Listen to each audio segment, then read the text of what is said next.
Hi, this is Marlene, and I want to welcome you to another episode of Stories of the Supernatural. Whether you're watching a video or listening to a podcast, please like and subscribe to us so that you can get notification of when a new show is released. Links to videos or MP3 files can be found on miamighostchronicles.com. Go to marlenepardo.com for information on new book releases. I narrate several podcast series that can be found on major podcast platforms and can also be listened to via Alexa, Sonos, and other home systems. Look for Supernatural Storytime for scary storytelling, Nightshade Diary for classic horror and adventure stories, Stories of the Supernatural for interviews with different guests on the show. If you want to get noteworthy news about the paranormal world, true crime, conspiracy stories, and anything that is just plain weird, you can visit Strange Than Fiction Stories tab at miamighostchronicles.com or find us on Blogspot. I want to thank you for being part of my audience, and I think you are all wonderful.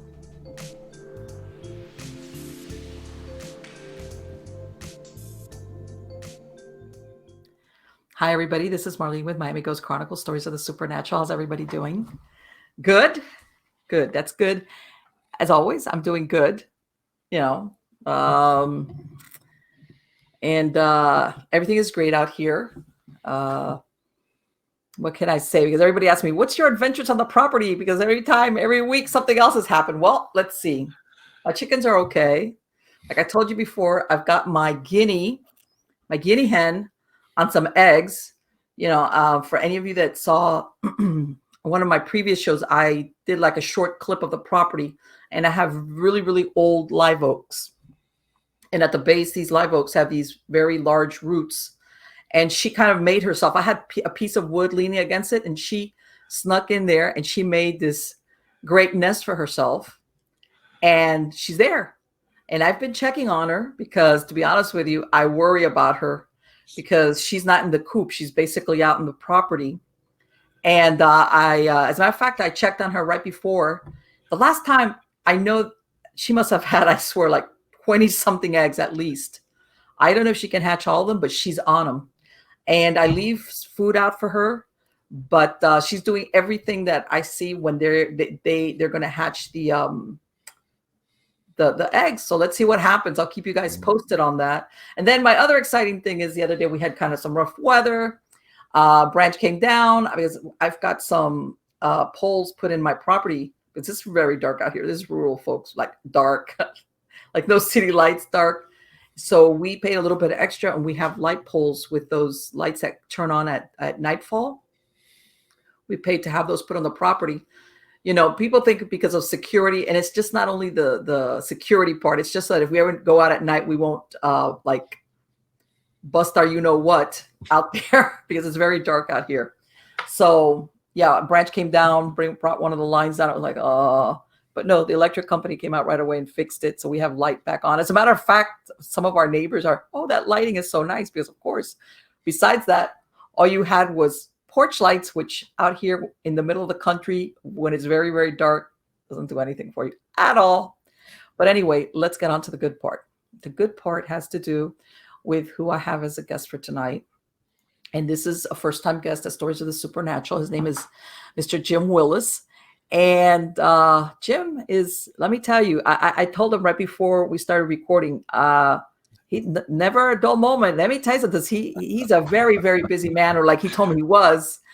He worked as a high school band teacher by day and divided his nights and weekends as a symphony trombonist, a jazz musician, a choral conductor on Sunday mornings. He earned his master's degree in religion and entered the Protestant ministry for 40 years. He's authored 12 books on religion and spirituality and served as adjunct college professor in the fields of world religions and instrumental music. He worked part-time as a carpenter, hosted his own drive time radio show.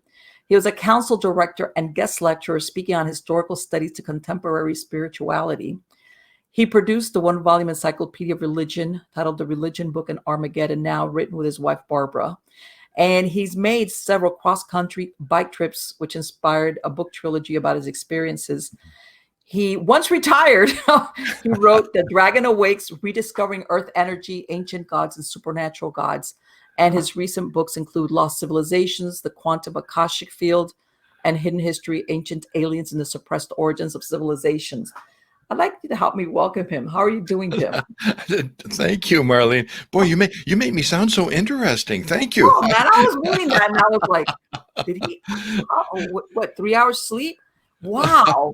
Let Well, me tell you. yeah, it's been fun. I always say if you can't do anything well, do a lot of different things, you know. So I've tried to keep my hand in a lot of things. No, I believe it. You were like, that's a lot. Oh my God. That was what you were up at the crack of dawn, and it's like, okay, well, we'll get a couple of hours of sleep and then back up. Well, you know, it's fun. I've always been interested in a wide range of things, and they are kind of connected. When I went into the ministry, when I became a Protestant minister and got the Reverend in front of my name, if I had gone in to do that, I never would have gone to a music school. But it turns out that going to music school is the best thing you can be for when you're going to be a minister, because you have to use so much music. And as for all the other things, they just kind of led one thing to the other, and it's been a fun life. But I'm 75 years old now, and slowing down quite a bit. Later on, I'm going to ask you to define that slowing down, because you might be that's what you call that slowing down.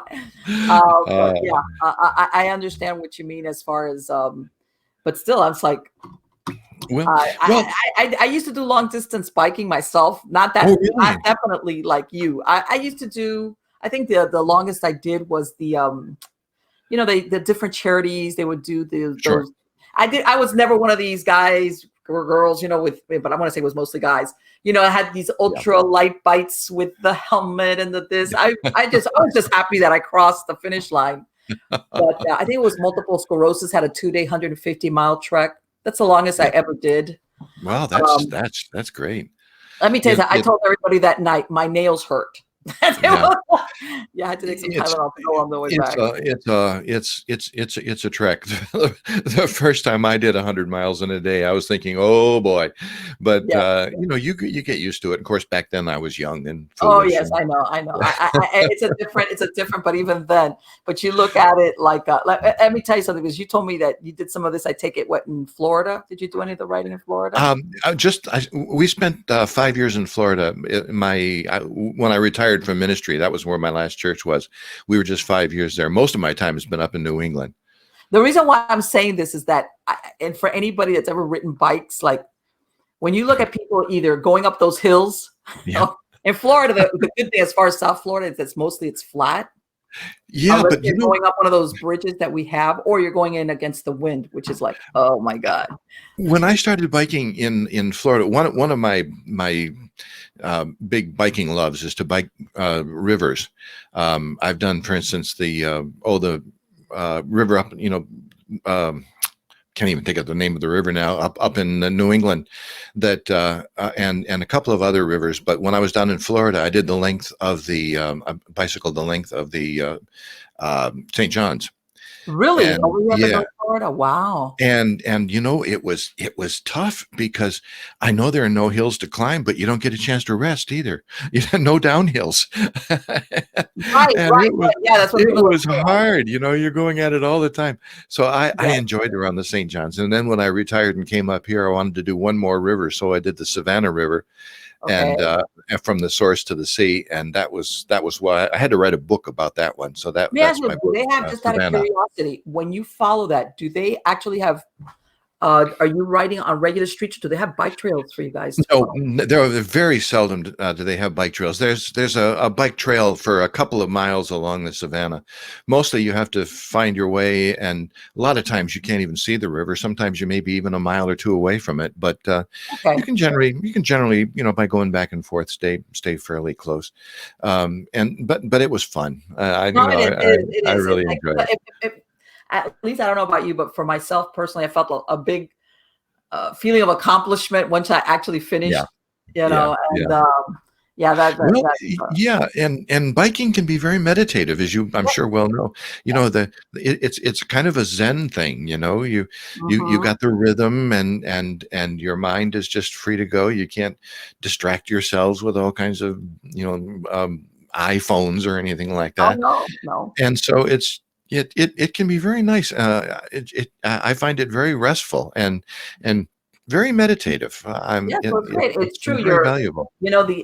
Me personally, I've always liked to do things outside as far as whether it's exercise or anything like Yeah, that. So yeah, yeah, and usually a lot of times the things I participated in, they try to route them through scenic areas or scenic, whatever coastlines or stuff like that. yeah, So yeah, it's yeah. a very nice, and you get to meet a lot of nice people Yeah. Oh, also. that's great.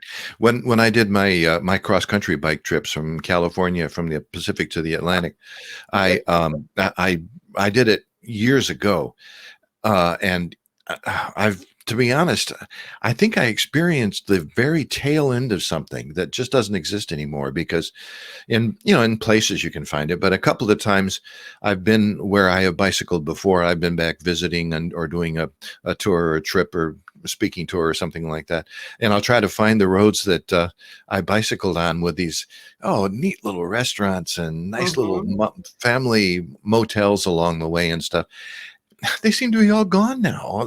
Yes, The roads that I enjoyed the most are super highways now, the and the mom and pop restaurants. places. Yeah. Yeah, yeah, the restaurants are all, pretty much the chain stores, and in order to even find restaurants nowadays, you usually have to find where a couple of highways cross, which means even if you're out in the boondocks biking, you've got to make your way to a restaurant or a motel at night, which means finding a highway and then finding the intersections and finding the motels along the highway. Yeah, because if you go through It's some of just these not the towns, like same. Town Square, you Yeah, see a lot of yeah. closed down buildings now, Yeah, and oh, it's so sad. yeah, It's yeah. so sad. But I've had some wonderful, wonderful experiences meeting people.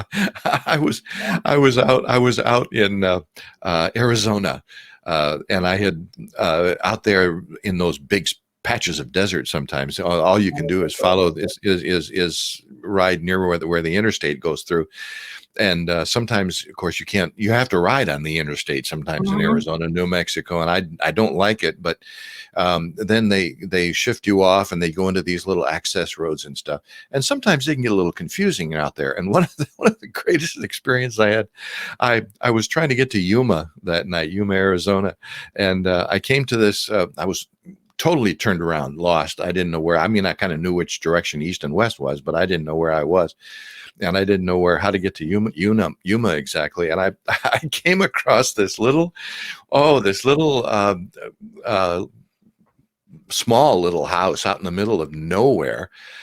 With a woman out in front, and she was raking, and the chickens were all over the place, and everything else. And I stopped and got off the bike, and I said, "How do I get to Yuma?" Well, it turned out she didn't speak any English. She only spoke Spanish, and I didn't speak any Spanish. So we jabbered back and forth, smiling at each other. And I Yeah, kept, right, right. and so she went and got her husband. He didn't speak any English either, but we had fun. Finally, they got their daughter, who did speak a little bit of English, and she came out. And I said, "How far to go to Yuma?" And as soon as I said the word "go to Yuma," all of a sudden the dawn broke, and they knew what I was Yeah, doing. they're like, So "Oh, so no." the man was giving me directions. He goes, "As you go basically this way 2 miles, this way two, and everything else." And I finally figured out how to get to Yuma. So I got back on the bike, and as I went away after this wonderful conversation where neither one of us knew what anybody was saying, I said the only words I know in Spanish. So I just says gracias. And this woman looked at me who hadn't spoken a word of English. She says, "Thank you very much." Isn't that great? And that was Everybody says that was the each other. extent of our conversation. Yeah, but you found you might take it because here you are. I found Yuma that night, right? Let me But tell you something. I'll You're never brave. I'll I never mean, forget her. I went one time. I did cross country from here, Florida, to go to California, and that I think is it I-10, or I know it's a road that Yeah. takes you out Uh-huh. to Uh-huh. Texas and then New Mexico and Arizona, and there's nothing out there. Yeah. Yeah. Yeah. When Barb and I were writing Armageddon Now, we were living in a little trailer out in Arizona, right above the border, a little town of Nogales. Uh-huh. And while we were out there, I fell in love with the desert. But even then, it was different. I mean, we were there what, 20 years ago, 18 years ago now. And the weather has changed so much out there. Really? We talk to people who live out there now, and it's just nothing for the temperature to get up above 110 in Phoenix and just stay there the whole Oh my time. God. And forget this business about being dry heat. 110 is 110. No, it is. It is. It I is. don't care whether it's I dry remember or that I wet. did part of that trip. As a matter of fact, on purpose, I did it at nighttime. But you Yeah. see a lot of those, I guess, constantly where people can pull over, I guess, if the car Oh, overheats. yeah. Mm-hmm. You see that a lot. And I Yeah. was like, oh my God, this in the middle of the day. I can imagine at noontime. Oh, Um, yeah. Yeah. You but have to be careful, and you have to be careful on those things on a bicycle because there's cactus thorns there, and the cactus thorns will pierce the bicycle tires. Man, I had more flat tires coming through the desert out really, there. you know Yeah. what? There was one. I can't remember if I can't remember if it was Arizona or New Mexico. That how usually as you're going down these roads, at the exits, you at the very least get a gas station or something. Mm-hmm. All Yeah. of a sudden, we pass one. There's like nothing, and then we see this sign that says, "What was it? Close to like some type of prison. Do not pick up any hitchhikers." Oh, I can't remember if it was Arizona or New Mexico that we were traveling through. it could And have it been was either. like, okay, no, don't worry, I'm not about to. And then I realized that that's why they didn't have any type of businesses off Yeah. the exit. Yeah. No gas stations, nothing. When we were living out there, we would see a lot of people coming up, who had crossed over the border, swam the river, or crossed over through the mountains, and were making their way up, illegal immigrants. And very rarely did they speak English, but my wife Barb speaks Spanish, so we would see them out there. And sometimes, these coyotes would bring them across and drop them off and say, if you walk for 2 or 3 hours, you'll get to Phoenix. Well, if you drive for 2 or 3 hours, you get to Phoenix. Leave them off in the desert with no water, no I know. nothing. And it was just terrible. Yeah.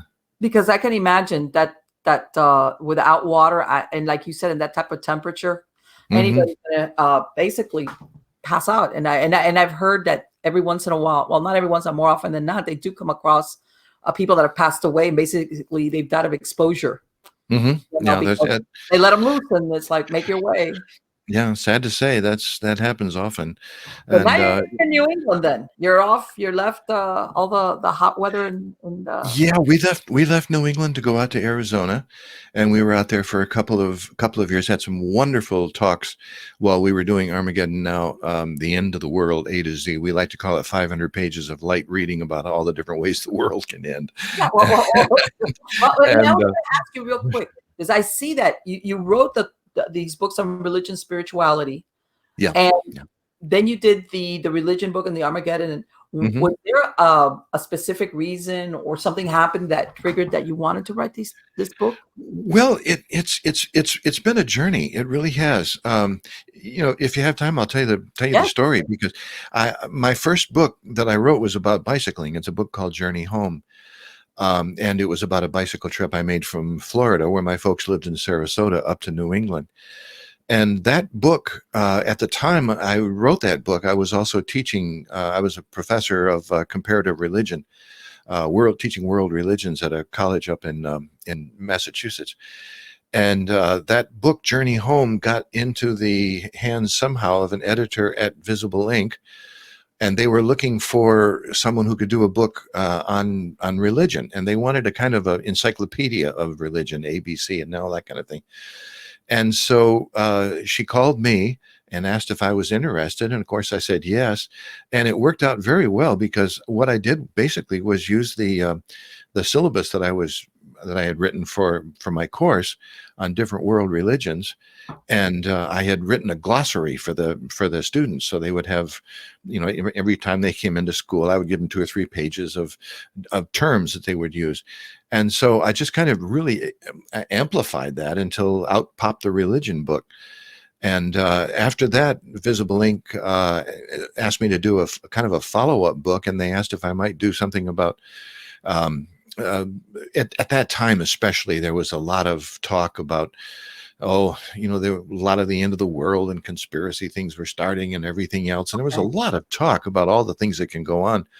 And so that out of that came Armageddon Now. And then I went kind of a hiatus for a while because I was going through a strange time in my life. I was a minister, so I was involved in churches, and I had my own church. I was a pastor of a church, and I discovered something kind of strange when I went into ministry back in 72, 73, 1973, something like that.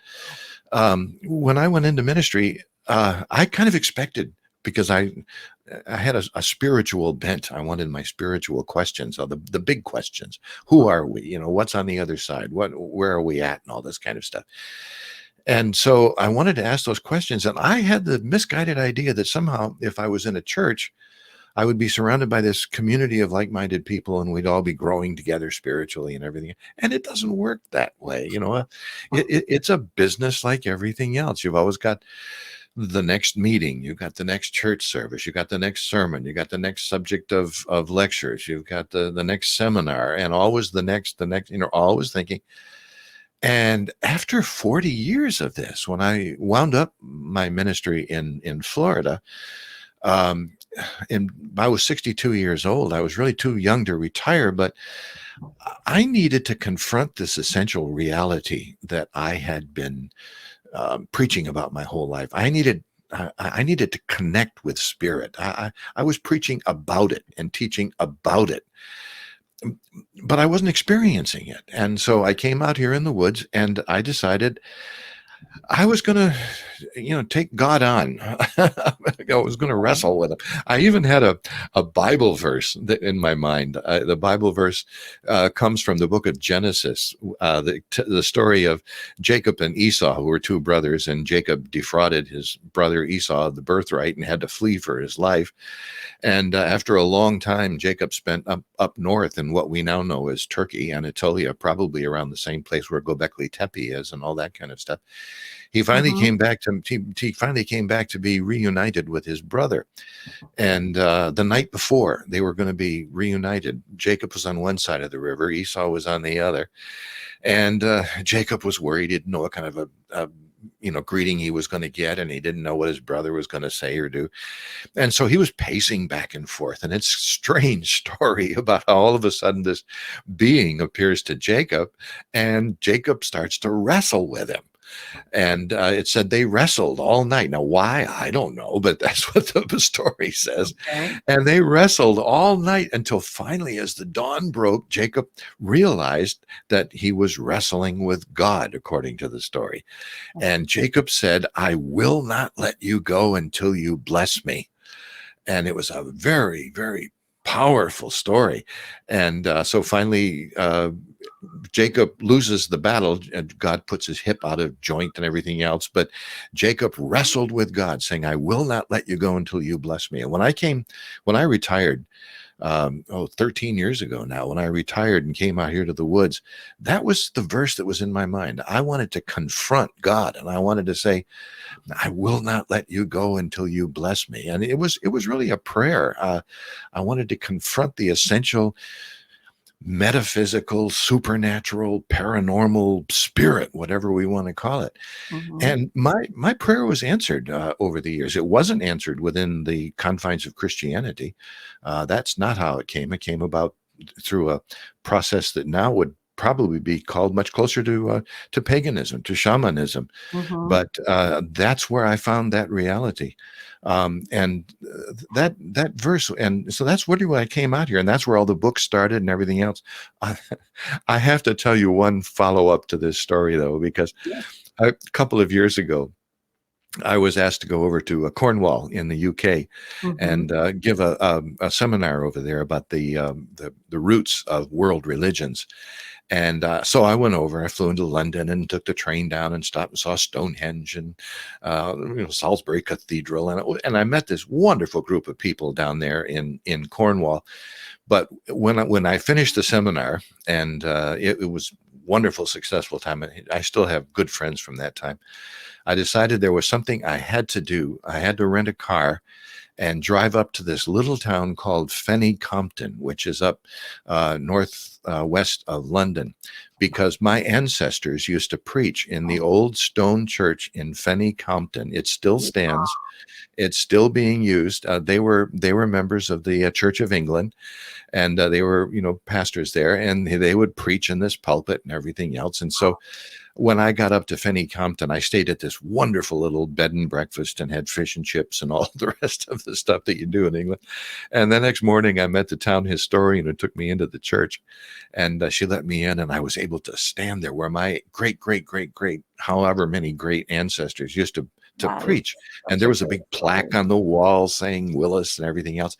Well, I went to stand up in this pulpit, and I saw a stained glass window that you could only really see well from the pulpit. It was situated that was the stained glass window that the minister would see every single Sunday. And my great ancestor looked at that stained glass window every single Sunday. And the stained glass window was, lo and behold, a picture of Jacob wrestling with God, saying, "I will not let you go until you bless me." Wow. Now, how that was passed down through my spiritual DNA down That 5 is or 6 or 7 incredible. generations, I don't know, but I wonder sometimes, what they would think of me. They would probably not consider me Christian anymore, but Yeah, they would. well, let me tell you something. Yeah, like what you said, you know how they say about genetic memory, because that's incredible. Yeah, That's yeah, the importance of that as far as your family when you went there on purpose, because yeah. it was your one opportunity to I go think, see this. yeah, I think I was led there. I really think I had to close the circle. I really think so. There's forces much bigger than all of us at work in the world. Absolutely. I'm not really as comfortable with the word God anymore that I used to be, because when I say the word God and somebody else says the word God, it's too easy to think that we know what the other person is talking about when we may have totally different conceptions about what God is, or what spirit is, or Manitou, or source, or whatever, ground of being, Right, whatever. The divine, however you want to Yeah, but there's no question about it. I came looking for God, and found that my current understanding of God here in the woods, and I'm sure that my ancestors somehow had something to do with bringing me here, and I'm sure that it had something to do with closing the circle when I went back to talk to them again. It was quite an experience. I can imagine that historian must have been thrilled when you walked in through the door and you told them who you were. Oh yeah, when she heard my name, and she took me right to the plaque where that says Reverend Willis preached here, and then gave the dates and everything else up on the wall, and then she took me around back to the church, where now there's just a mound of grass, ground covered with grass, but that's where the parsonage was, where he lived for so long, and where my ancestor lived, and it was quite a time. I'll never forget the experience, that's for sure. Let me ask you something, Jim. In that book that you were writing, as far as part of the Armageddon, do you describe Armageddon as literally as Armageddon, or that was the effects of, how can I say it without being literally what's described in the Bible? I know what you mean. To be honest, I think it was a very unfortunate title, because the book itself, although strangely enough, it's out of date, but talk about serendipity. This very morning, I wrote a letter to my publisher, says, that book is 20 years old. Maybe it's time we redid it. And so who knows what's going to happen or not. But he wanted to use the word Armageddon because, he thought the biblical thing, but it isn't about the biblical idea of Armageddon as we read in the book of Revelation. It really talks about all of the different ways the world or societies or civilizations or cultures could collapse. And so the word Armageddon was really used as a metaphor. And I think it probably turned some people away from the book because they thought it was just going to be another religious, tome based on the book of Revelation or something like that. And it's not that at all. But so we used it as a metaphor. But then again, I think it can be a very valuable metaphor, because even as it's used in the Bible, everybody thinks of Armageddon as being the end. And it's not. There's a brand new beginning on the other side. And I like to say that between what was and what shall be, there is always a time of chaos. I think we're in a time of chaos right now.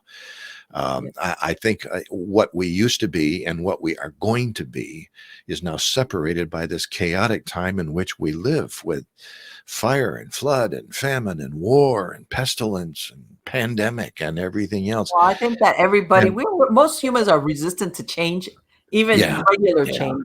Oh yeah. So even so, Yeah. now everybody's like, Yeah, and it takes. I think it takes a time of chaos. I like to describe it as, when the Roman Empire fell and collapsed, Mhm. Europe settled into what we now call the Dark Ages, and Right. that was the time of chaos.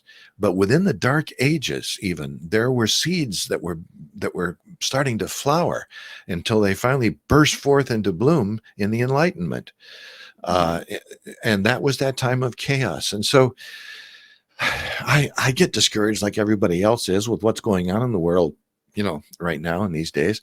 Right. But I still can't help but think that there are enough people who are trying to evolve spiritually, that the seeds are being sown to look at the world in a different way and experience different things. And all of this dissension, for instance, between religion, people talk about Right. the death of religion and all this kind of stuff. Then they say, well, as a former minister, doesn't it bother you, to see the churches falling apart and fighting with each other and all kind of stuff? Yeah, it bothers me. But on the other hand, it almost had to be, because we live in a time when religion, even now in our day, it often is being weaponized. Yes. My God Unfortunately. against your God. And uh, I often like to think, if Moses and Jesus and Mohammed and the Buddha could all get together, and some of the ancient Hindu rishis, along with uh, some of the Chinese philosophers and everything else, Confucius and Lao Tzu, if they could all sit down together, and they didn't live that far apart in history. A lot of them Right. were about the same time, if 500 years before, 500 BCE. A lot of them, if they would just sit down and talk to their followers who have built these complicated, doctrine fenced in, dogma type religions, Right. I don't think they ever intended any of that. Most No. of those, they all started with a shamanic experience. They all had a vision of God that was different and unique, and they tried to convey that vision. Moses at the burning bush, Jesus went out into the wilderness, Muhammad went to the cave, and all the other kinds of things. And if the followers had been faithful, the world would be a different thing. But instead, they built this idea saying, my guru, my founder's vision is the Right. right one. Right. Well, And I think that happens with any religion. yeah, Like I think you're right. when like you said, it's used to drive division instead of unity. Yes. Yeah. Okay. Yeah. And And or and like you one. said, when it's weaponized, and Yeah. that's when things go, for lack of a better word, south. Yeah. Yeah. And it doesn't really fulfill the intent. I think the original intent, Exactly. Exactly. which is I love think and that. unity and understanding among Yeah. humans. Exactly. And all the other books kind of sprung from that. Since I've been up here, I started writing, Dragon Awakes, of course, which is now out of print, but that was my introduction to dowsing and earth energies.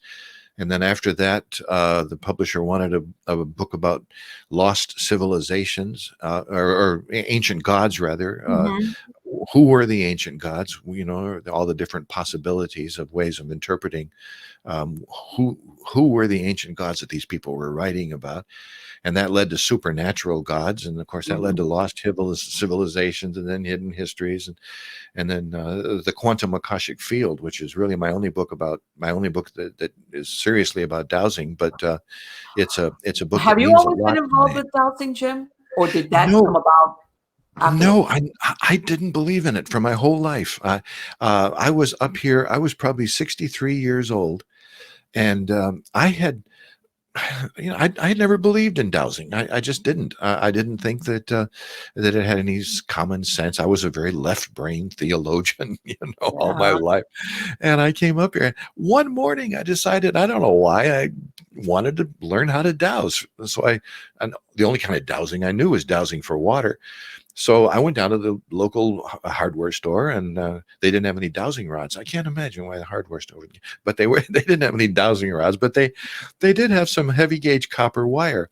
Okay. So I got, two pieces of copper wire and cut them into about 18 inches long and bent them into the shape of a letter L. And I saw on the internet that when you walk across water, they're supposed to cross or open up or something like that. So I went out with the dowsing rods and walked out my front yard. I walked across, I don't know how many acres, nothing. Struck out totally. Even when I went to the place where I knew the water line was that ran from our well to the house, Not even that, huh? because I built the house and I saw we drilled the well. So I knew where the water line was. Nothing. Couldn't get a thing. So I came back inside and went back to the internet, and I heard about this crazy thing called dowsing for energy, earth energy. Okay. And that sounded kind of fascinating. So I went outside concentrating on earth energy and took the step that has changed my life 13 years ago. It changed my life completely. The dowsing rods were just like two sticks in my hand, nothing happening. And all of a sudden, concentrating on earth energy, I took one step and they swung together so much they almost hit me in the face. And Yeah. I Oh, maybe. couldn't believe it. So I stepped back and I kept on getting Barb. I said, Barb, watch me. Make sure I'm not moving my hands. Make sure not. And I discovered a river of energy flowing right through our property. This is about 87.5 inches wide. And I discovered we had built our house right on an energy line. And we were living in a place which was extremely loaded with energy lines in and out and everything else, because it turns out this was not only a place where ancient people some would sometimes bury their dead, but they would also come, and it's a rock quarry. And every year Okay. they would come back and they would get these rocks that they would use to make their tools, quartz Mhm. tools, and even before that. And so this was a very energetic area, and I'm sure we were just drawn to it, but we didn't know it at the time. And so oh boy, I went crazy then. I started dowsing for earth energies. And then always, when I decided, when I came to understand how you can ask yes or no questions, and the rods would always cross in front of me for a yes and remain solid for still for a no. And all of a sudden, I asked one kind of a question, and something weird happened inside me, and both rods swung to the right. And now that had never happened before. They had either crossed or stayed still. Both rods swung to the right. And all of a sudden, I began to ask some questions and discovered, lo and behold, a spiritual entity that I even gave a name to him because the name was just stuck in my head, Mhm. Sabuko. And Okay. Sabuko became kind of a spirit guide. And it took about 3 years before I finally figured out who Sabuko was. He What was the question that you asked that your rods did that? I said, oh, it was something about, am I understanding this? Um, no, can you explain this to me better if I ask better questions? And then both rods swung to the Okay. right. All right. Okay. And it took about 2 or 3 years of having this conversation with Sabuko before I finally found out who Sabuko was. Sabuko is me on the other side. Okay. He was the spiritual entity that we call in Christianity, we refer to guardian angels, Mhm. and we refer to spirit guides in some cases, or helpers or something like that. Okay. And lo and behold, it changed my life completely, because up to that time I had the idea that I was kind of the center of the universe and everything else was around me. And all of a sudden I realized, no, I am a projection into the material world from the Okay. real reality on the other side. That's The amazing. real me is eternal on the other side, still there. And I am the projection into material world of that entity called Sabuko. So I tell about this story in the quantum Akashic field, and from there came my first out of body experience, and then learning how to do out of body experiences, and then going up to Monroe Institute, where they're doing some tremendous work up there and studying with Bill Buellman for a week, who I consider one of the great teachers today in out of body experiences.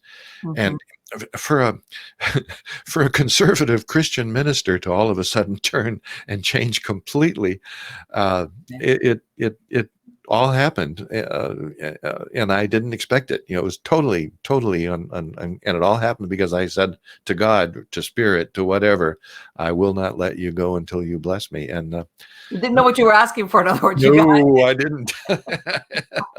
And the prayer was answered in ways that I never would have expected at all. That and you does that. Let me ask you: do you think that the entity Sabuco had? And when you said like a guardian angel or a spirit guide, that it's been with you always from the moment of your birth? Yeah, I think so. As a matter of fact, I think I like to consider the different religions of the world. I used to explain it to my students. The different religions of the world are really like software that you use to access the hardware. The hardware is spirit. The hardware is God or Manitou. That's the hardware. And all of these different religions are software that we use. And you can get really good on one piece of software, and you can really learn how to use it so you can access and manipulate the hard drive. The trouble is that the software doesn't speak to each other. If I'm using one kind of software and somebody's using another kind of software sometimes. So I think what I had to do was, in my own case, and I'm not saying everybody's like this, of course, but in my own case, I think I had to learn one kind of software really well and become very familiar with it so that I would have access to the hard drive, to God. And in my case, Christianity was the software that I learned. To this day, I still call myself a Christian, although I'm sure there are many Christians out there who don't consider me to be a Christian. But to this day, I still call myself a Christian, but a totally different kind. When I read the Bible now, or when I think of the great tenets of Christianity, everything from what does the virgin birth mean to what does Armageddon mean to all this kind of thing. It's nice to be grounded in something so that you can have something to relate to. But to this day, I get a kick out of it because I was like most Christians, you talk to me about angels, or you talk to me about spirit guides and all this kind of stuff, and I would say, no, you talk about shamanic experiences, and all new age stuff. No. And then at Christmas, we would all stand up together and sing "Angels We Have Heard on High," or "Angels from the Realm of Glory." Or I go back and read the book of Isaiah in the Hebrew Scriptures, and the first chapter of Isaiah is a classic shamanic journey.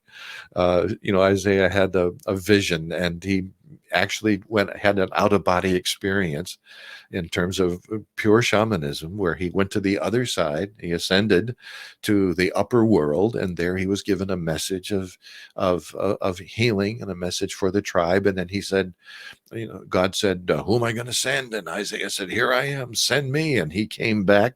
That's exactly what the shaman does, coming back with the spiritual wisdom for the tribe. And now I go back and I read the Bible, and I find unidentified flying objects. I find shamanic journeys. I find angels and spirit guides. I didn't see any of that stuff for 40 years. And it was there all the time in plain sight. Imagine. Let me ask you, do you think that when you were basically doing what you were doing during those 40 years, I imagine sometimes it's like this would have been too much of a conflict at that point, because how would you handle something like that? Yeah, it could have been. I probably would have had to leave the ministry. Right.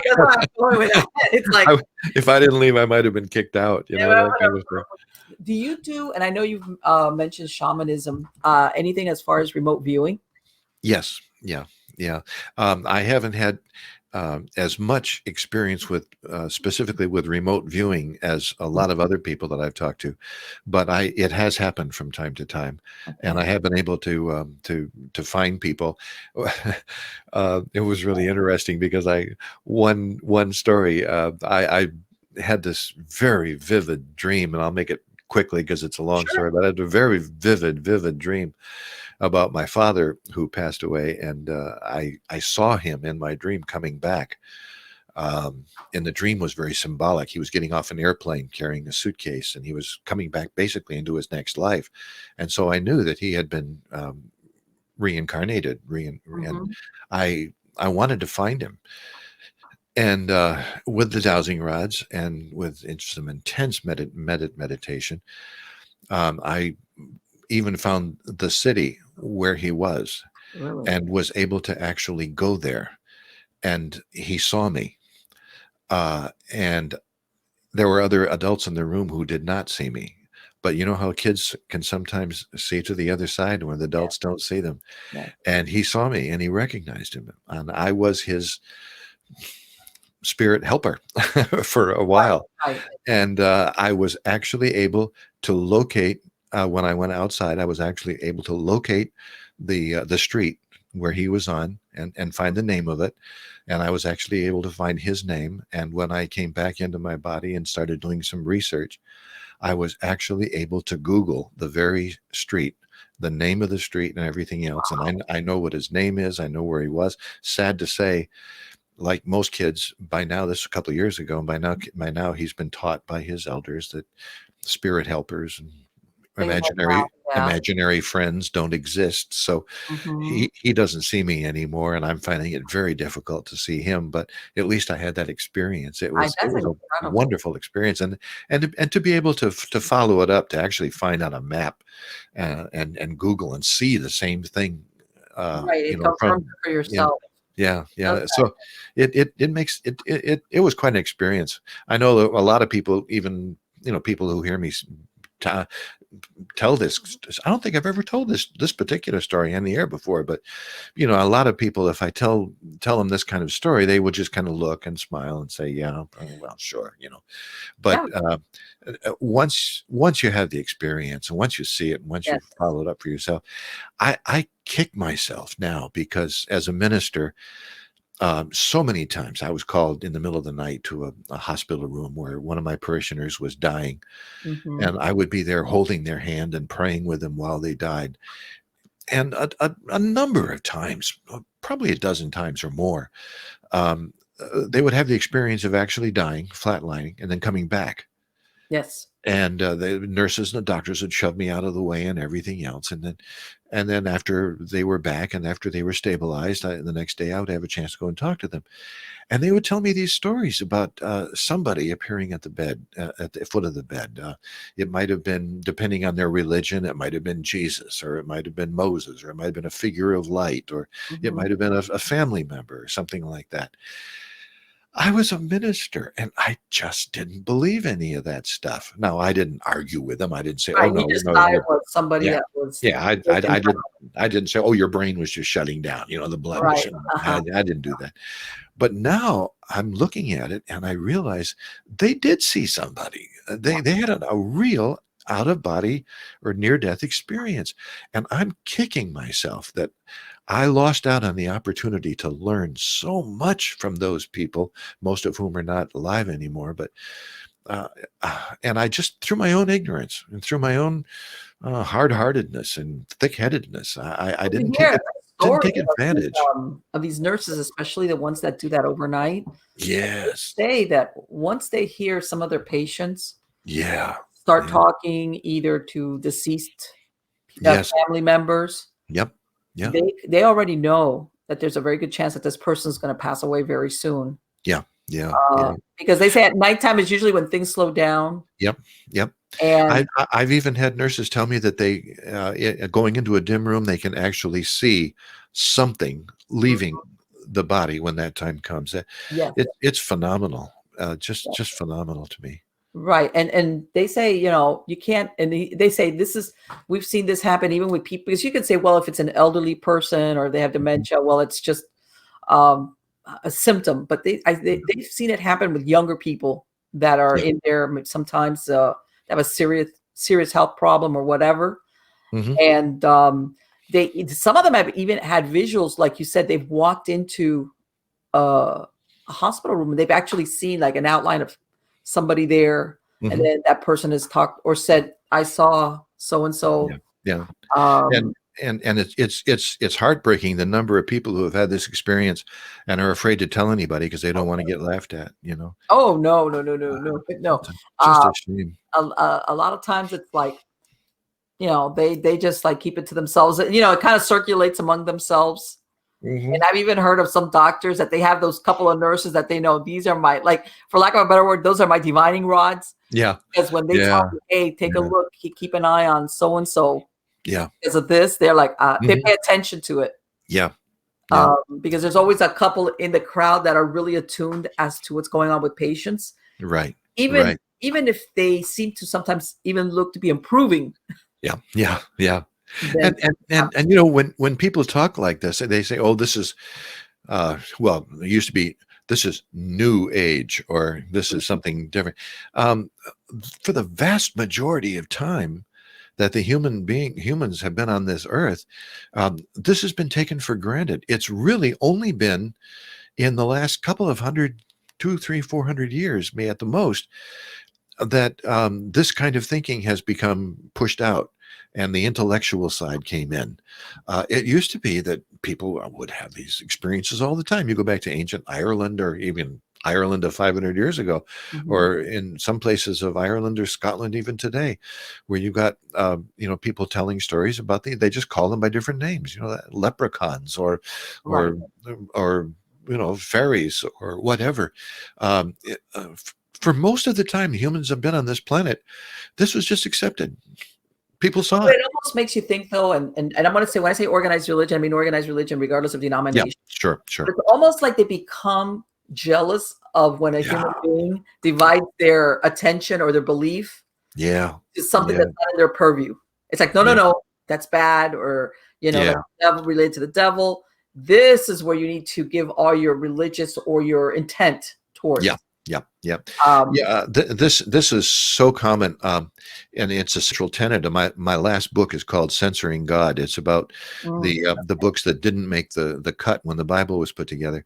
But basically, when you look at the history, for instance, of Christianity, organized mhm, Christianity, 300 years after Jesus, assuming that there was ever a historical Jesus or whether he's a composite, doesn't make any real difference right now. But some 300 years after that, Constantine wanted to unite the Roman Empire, a far-flung empire that ran from England all the way over to the Far East, or the Middle East, and down into Egypt. And so the way to unite it, he used religion, and he wanted a monolithic type religion that would, in other words, people would have to go, if they wanted to get to God, they had to go through this particular mhm, religious exercise, and they had to report to their priests and their denominations and their, I mean, not denominate, but their churches. And he eliminated the Gnostics because the Gnostics said no, everybody can have a direct access to God. He finally they were cut off from the Eastern Church for that same kind of reason. And basically, what he was saying was, we want to stand between you and God. So if you want to get to God, you got to come through us. And it was a power move. It was a of course it a was. political move, and Yes, yes, it's still being used yes. today. Just a couple of months ago, there was big headlines that President Biden was one of the uh, he was only the second Roman Catholic president we've had, Okay. and although his own personal concerns about abortion, which concerns the Catholic Church, Mhm. his own personal concerns are in line with what the church is thinking. His voting record has been very much the opposite because he didn't want to impose his particular religious beliefs on everybody. And so there was a group of conservative priests who met, and they were going to withhold communion from the president. He said, you can't take mass and you can't come to mass anymore. Well, according to Roman Catholic tradition, communion is one of the accesses to God, one of the doorways to God. And so what they were basically saying is, you can't get to God without going through us. It's a political move, and That's it's just a shame how what we have done with these religions. I think you're absolutely right when you talk about a and power move. in the that the schism within the Catholic Church that Oh yeah, basically yeah, brought us into, with Martin Luther, into Protestantism was because you had bishops and people selling favors. Okay. Yeah. You were basically, you could buy yourself your way to heaven or forgiveness or My- all these things. Even if you had done atrocities, if you had committed atrocities and maybe you were a landowner or something, and you had the money, in other words. Yeah. You got old and you remembered all your sins, and it was like, oh, not ready to go to the hot place. Hold on. My favorite story about that was back in the days of the Inquisition, when the Roman Catholic Church was building these big cathedrals all over the place, and they had to raise a lot of money. And they had to, by that time, develop the idea of purgatory. The idea of purgatory is when we leave here, we go to this place called purgatory. And when your people left behind, when they pay enough money or say enough masses or say enough prayers, then you get out of purgatory. And there was one of the Catholic priest, Johann Tetzel, would go from town to town to raise money, and he'd sing this little song. It's an historical song. As soon as a coin in the coffer rings, a soul from purgatory springs. Yeah. Oh, And it's just a shame. And if you didn't, and people don't realize that back in those years, people truly, truly believed Oh yeah, that they would be damned to hell, and really horrible things would happen, and you were excommunicated, or as far as no baptism for a child. Yep. I mean, people truly embraced. It was not like, oh, well, maybe that's not real.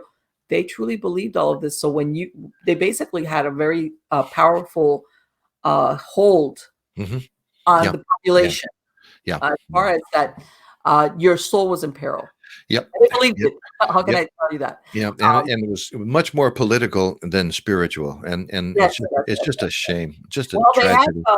They had and historically, I mean, and you've done it, what they did with the Cathars and all different little offshoots that were trying to do their own thing.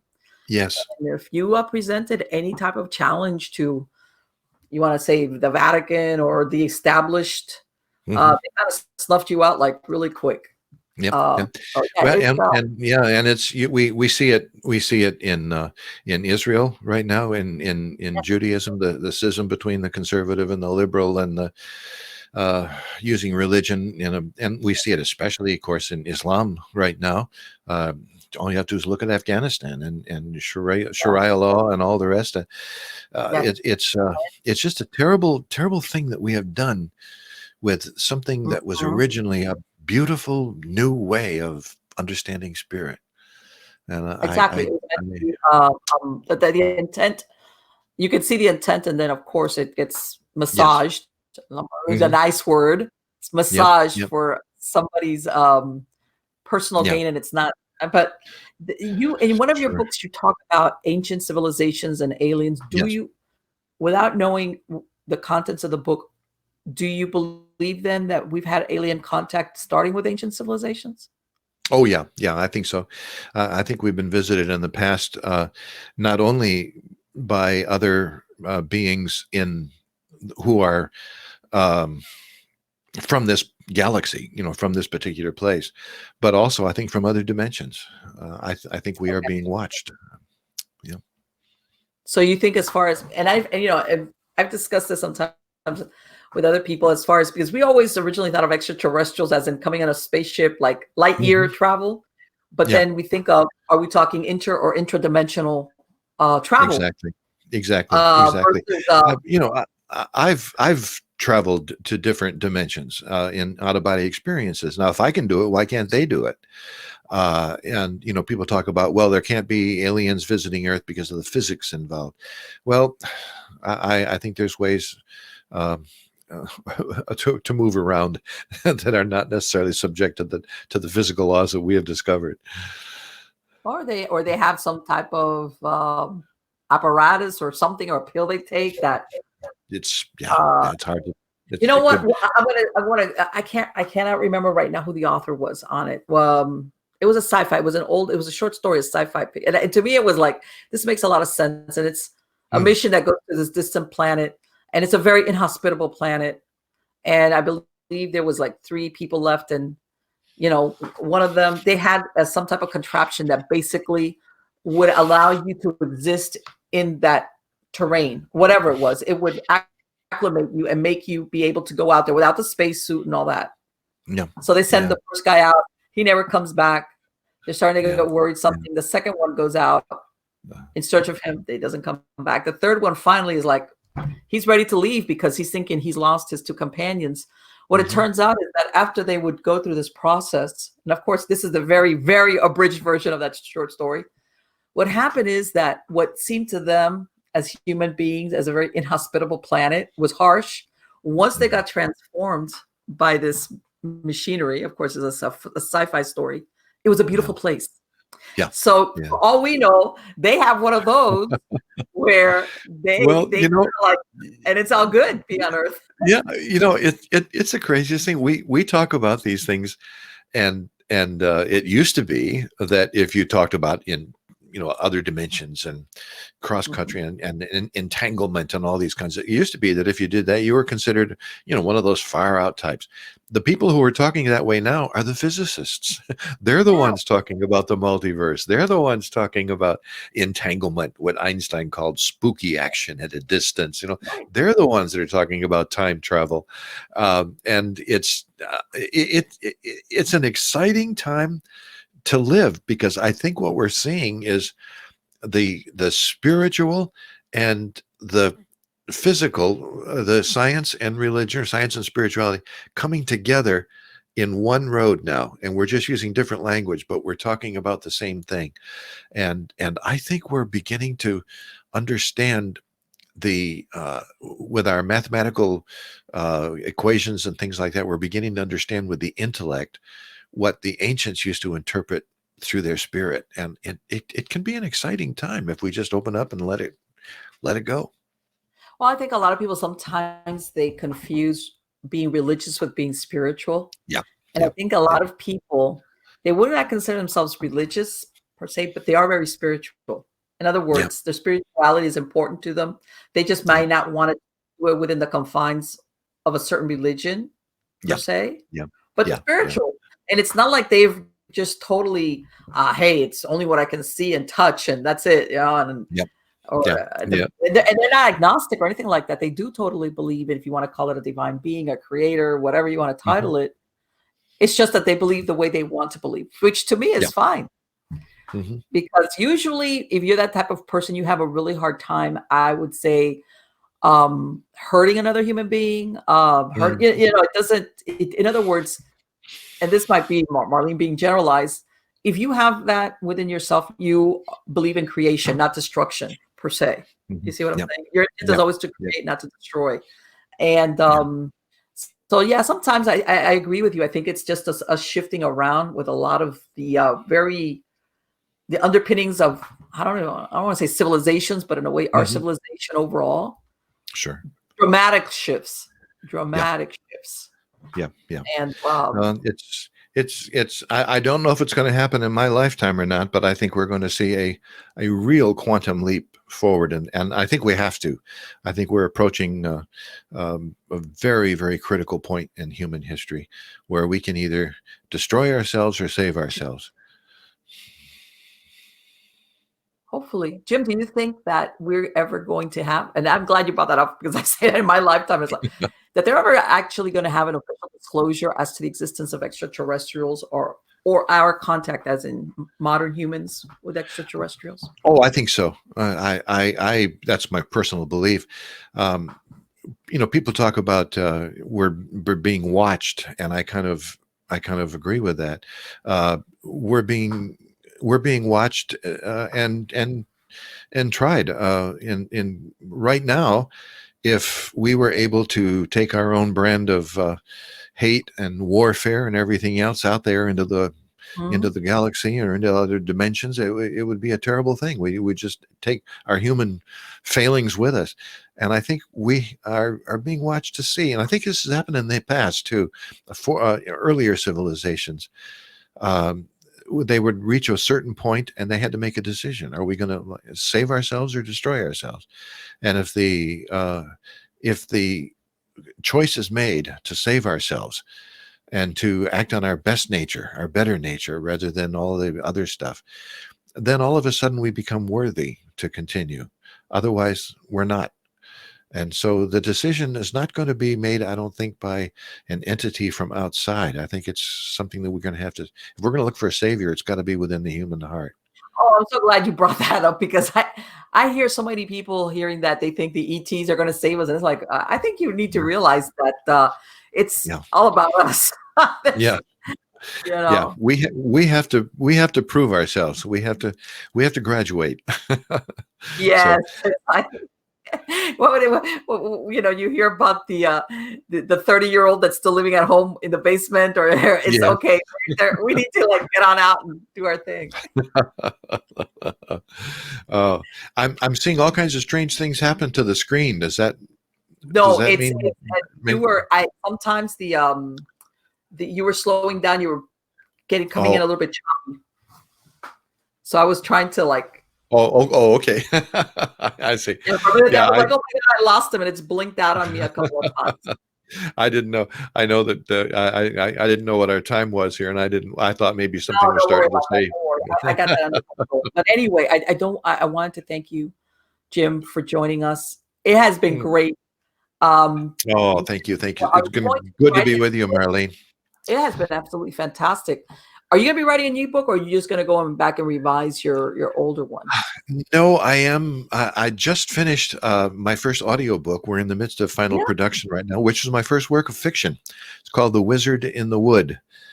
And then we've got a number of ideas. I'm working on a trilogy right now of spiritual applications of ancient stories. For instance, the Merlin the Magician story, or the Snow White and the Seven Dwarfs, or even Robin Hood is going to enter into that. So I've got a lot of different projects in the works. Fantastic. That's If great. people want to, if anybody's listening and they want to find out what's going on, my website is at jimwillis.net, www.jimwillis.net, and it also introduces you to my YouTube page. We have a series of YouTube videos about dowsing, and it leads you to my we're also on the YouTube page. We're doing a series of little books about spiritual lessons from nature. Okay. So far we've talked about butterflies and cardinals, birds. So that's all coming up. So if you want to look at jimwillis.net, it'll keep you informed of all the different stuff I that's have a going on. link to your website on the credits of the show, Jim. So, but I'm glad you gave out that information for the Thank podcast you. listener. Thank you very much. So, thank you, and I want to wish you the best of luck. And I'll be keeping tabs on you so you can come back. Oh, I hope so, Marlene. Marlene, it's Yes, great talking to you. Yes, it's been Wonderful. great. Take So care. we'll see you next time. Absolutely, you got it. Bye-bye. Bye now. Wow. That's incredible. He's such.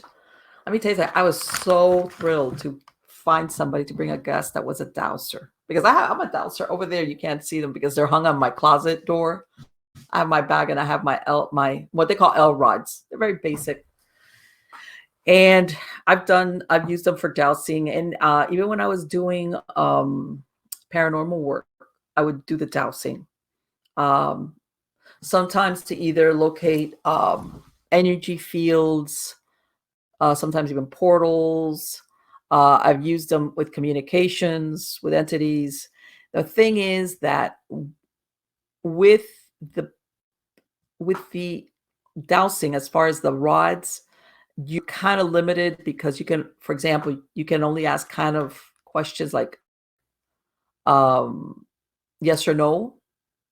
Or, for example, if we wanted to try to narrow down, let's say the age, you would say, are you between, this is an example, 10 or to 15 years of age? It would say yes or no. You got to know, then you would go to the next 5. Then if you want to narrow it down. But my point being that using the dowsing rods and that type of work, you got to either have a lot of patience, because it's time consuming, but a lot of the information I got, absolutely, when you're working then with an intelligent entity, is my point. When when you're using the dowsing rods for that, and some of the best proof of activity I've gotten with using the dowsing rods. Stuff that later on, even answers that we got were, as a matter of fact, one of the times we had this was in an apartment of all things. And I was asked to come in from another group had already been there. And they said, they asked for me to come in to help them out. And I said, sure. And the leader of that group, she knew I had worked with dowsing rods. She asked me to bring them. I said, okay, fine. And she was handling all the equipment, the cameras. And I was like, okay, I'm great. I'm doing my. And this girl was now living. She was married, had a baby. Can't remember if it was a boy or girl, but like a toddler. They lived in an apartment. And then out of the blue, she had not been living there that long, but then out of the blue, stuff started going crazy in her and the household. And she just couldn't figure it out. And then the only tip-off she had was one day she has this very, very vivid dream where she sees a guy she used to, and it's really funny. This guy she used to know, I want to say she liked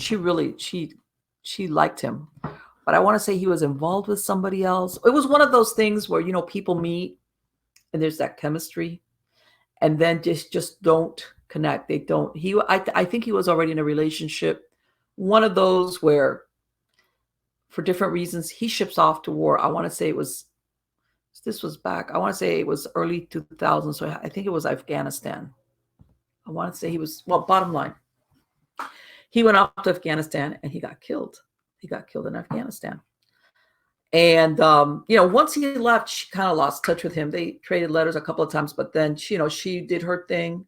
She did his thing. Remember, this was many years ago that I had this experience. So I want to say, I can't remember now if she just had a dream, a really vivid dream with him out of the blue, where she sees him.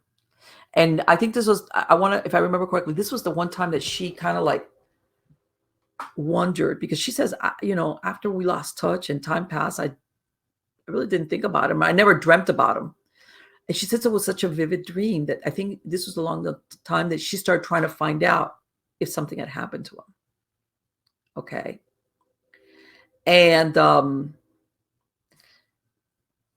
they asked me to do a dowsing. I went to, she had different things happening to her, and I went into the bedroom and she gave me like a list of questions to ask, and she left. I went to the bedroom and I closed the door, and I asked was it him? He said yes.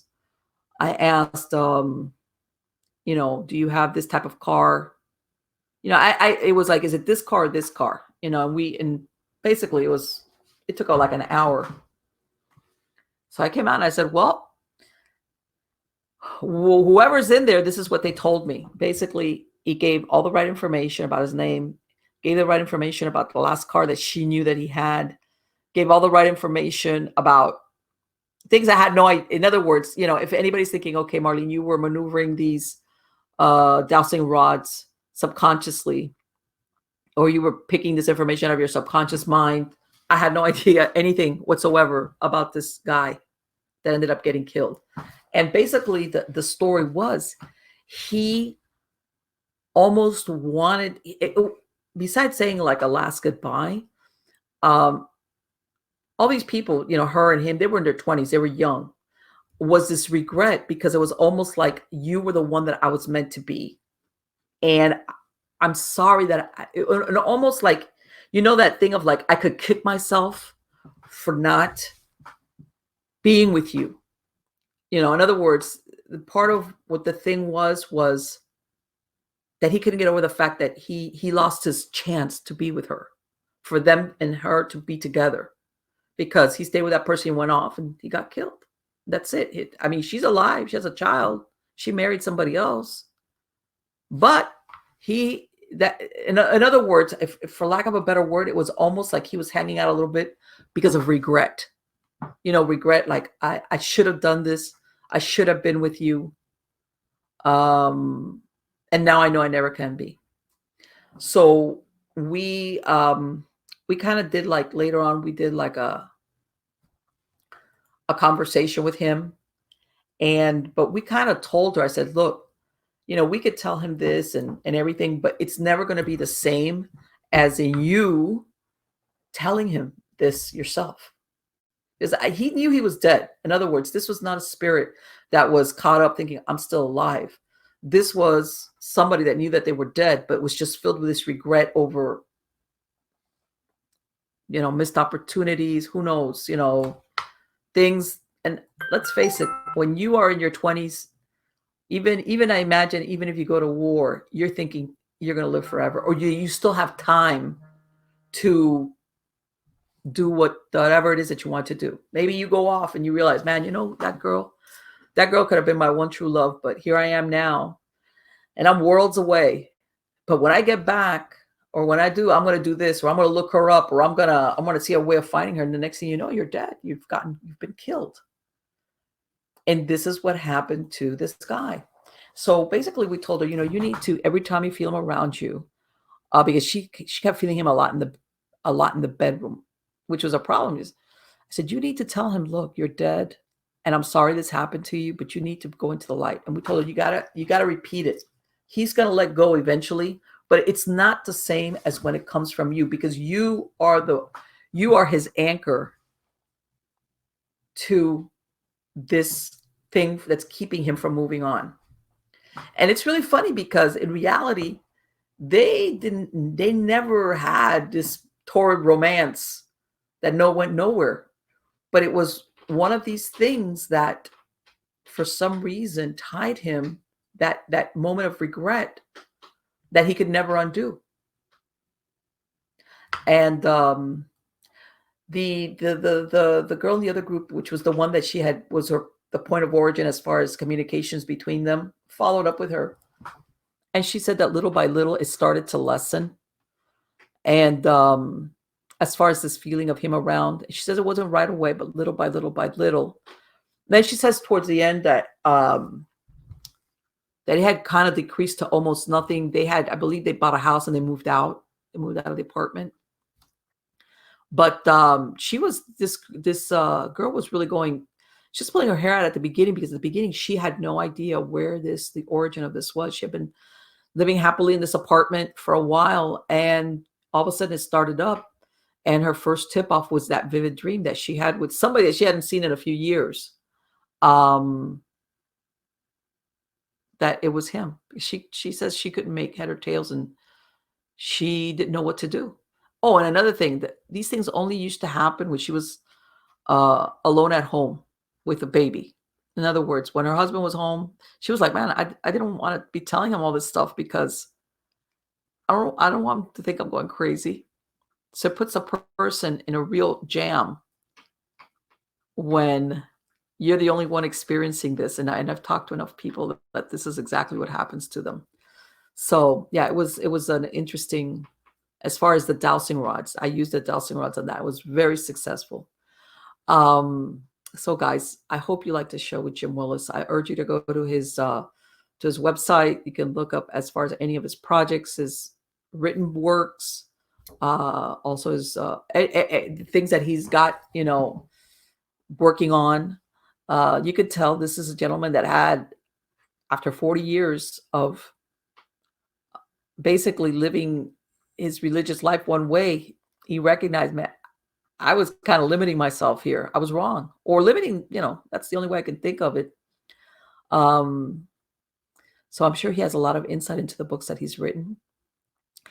I've got a great bunch of guests lined up, new guests. I have some returning guests, but a lot of new guests. Again, if you want to listen to any of the podcasts for any of the shows, just go to MiamiGhostChronicles.com. And I have links there where you can listen to the podcast version of the show. Either click it and you can listen to it on the browser, or you can download the MP3 file, but it's without commercial interruption. Okay. Otherwise, I do have links again to the the podcast platforms, whether it's iTunes, Spreaker, Stitcher, iHeart, all of those, I have links there that you could find the show there, because I know everybody sometimes has their favorite stuff. Again, I'm working, well, no, I'm almost, you'll see me here. This is, when I'm not doing the shows, I'm basically finishing this up, the number 2 of this one, which is Hatem Anakoslav Film Noir Murders number 2. This is the part most people hate, which is, I mean, I have somebody editing my edit, but I still edit it firsthand for a lot of stuff. So I'm in that's the drudgery work of writing. That should be out hopefully September 9th. Available on Amazon and of course my website. I am considering, and I would love to hear from you guys what you think, doing a live show for Halloween. I'm not sure yet. Let me know what you think and what you would like to talk, or we could just have it what they call open lines. We could talk about anything paranormal. Of course, on Halloween, what better thing is there than talk about the paranormal? Let me know. Send me an email, marlene@miamighostchronicles.com, if you would like for me to do a live show, a live stream on Halloween. And if I can't get the questions on chat, because I know sometimes I just go crazy, I might even put out a phone number for people to call or text in their questions. Depends. I don't know yet how I'm going to handle that.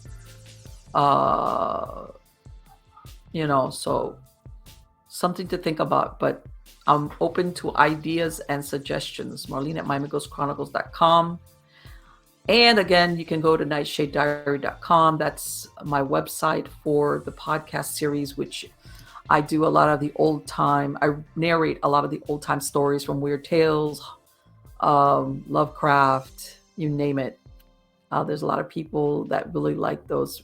Robert E. Howard, creator of Conan, things of that nature. If you go to supernaturalstorytime.com, that's the podcast series for scary stories, like regular old scary stories, modern time. I narrate those. So whatever it is that you like, I got your back, baby.